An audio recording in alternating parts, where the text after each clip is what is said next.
Hi అండి, welcome to Saranya Sai kitchen. ఈరోజు మనం అలోవెరాతో ఫేస్ వాష్ ఎలా తయారు చేసుకోవాలనేది చూద్దాం.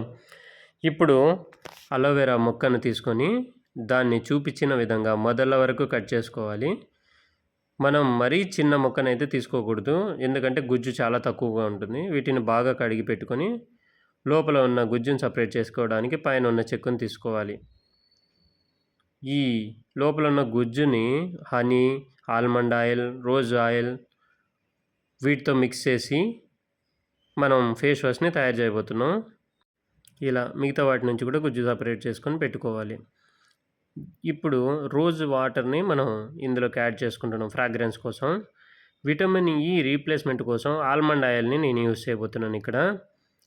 మీరు విటమిన్ ఏ కూడా యూస్ చేసుకోవచ్చు. ఇప్పుడు ఆర్గానిక్ హనీని ఇందులోకి యాడ్ చేయబోతున్నాను. యాంటీ బ్యాక్టీరియల్ ప్రాపర్టీస్ ఉంటాయి కాబట్టి ఇందులో. ఇప్పుడు ఒక్కొక్కటిగా ఆల్మండ్ ఆయిల్ని ప్లస్ రోజ్ వాటర్ని ఆర్గానిక్ హనీని యాడ్ చేయబోతున్నాను.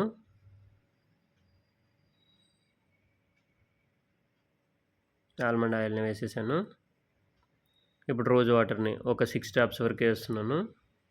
మరీ ఎక్కువ ఏం అవసరం లేదు, జస్ట్ స్మెల్ కోసము, ప్లస్ డ్రైగా అవ్వకుండా స్కిన్ చూసుకుంటుంది అది. ఆర్గానిక్ హనీ వచ్చేసి యాంటీ బ్యాక్టీరియల్ ప్రాపర్టీస్ ఉండడం వల్ల మొటిమలు, ఏవైనా కట్స్ ఇలాంటివి ఉన్నా కూడా హీల్ చేయడానికి చాలా ఉపయోగపడుతుంది. అంతేకాకుండా మాయిశ్చర్ని మన స్కిన్ నుంచి బయటికి వెళ్ళనివ్వకుండా రీటైన్ చేస్తుంది. ఇప్పుడు దీన్ని మిక్సీ పట్టుకున్న తర్వాత ఇలా తయారైపోయింది. దీన్ని మనం ఒక పంపు బాటిల్లో స్టోర్ చేసుకొని 2 వీక్స్ వరకు వాడుకోవచ్చు.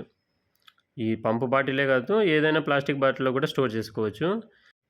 మీరు అదే ప్రతి యూజ్ తర్వాత రిఫ్రిజిరేషన్ చేసుకుంటుంటే దీన్ని ఒక మంత్ వరకు కూడా వాడుకోవచ్చు. ఇలా న్యాచురల్ ఇంగ్రీడియంట్స్తో మనమే ఇంట్లో తయారు చేసుకోవచ్చు. దీనివల్ల మనం మార్కెట్లో దొరికే ప్రోడక్ట్స్లో ఉండే హార్ష్ కెమికల్స్కి ఎక్స్పోజ్ కాకుండా మనల్ని మనం రక్షించుకున్న వాళ్ళని అవుతాం. కాబట్టి మీరు కూడా ఇంట్లో ట్రై చేసి ఏమైనా డౌట్స్ ఉంటే అడగండి కామెంట్ సెక్షన్లో. తప్పకుండా మీ డౌట్స్ని అడ్రస్ చేస్తాం. మరిన్ని ఇలాంటి ఇన్నోవేటివ్ వీడియోస్ కోసం మా ఛానల్ని సబ్స్క్రైబ్ చేసుకోండి. Until then, bye bye.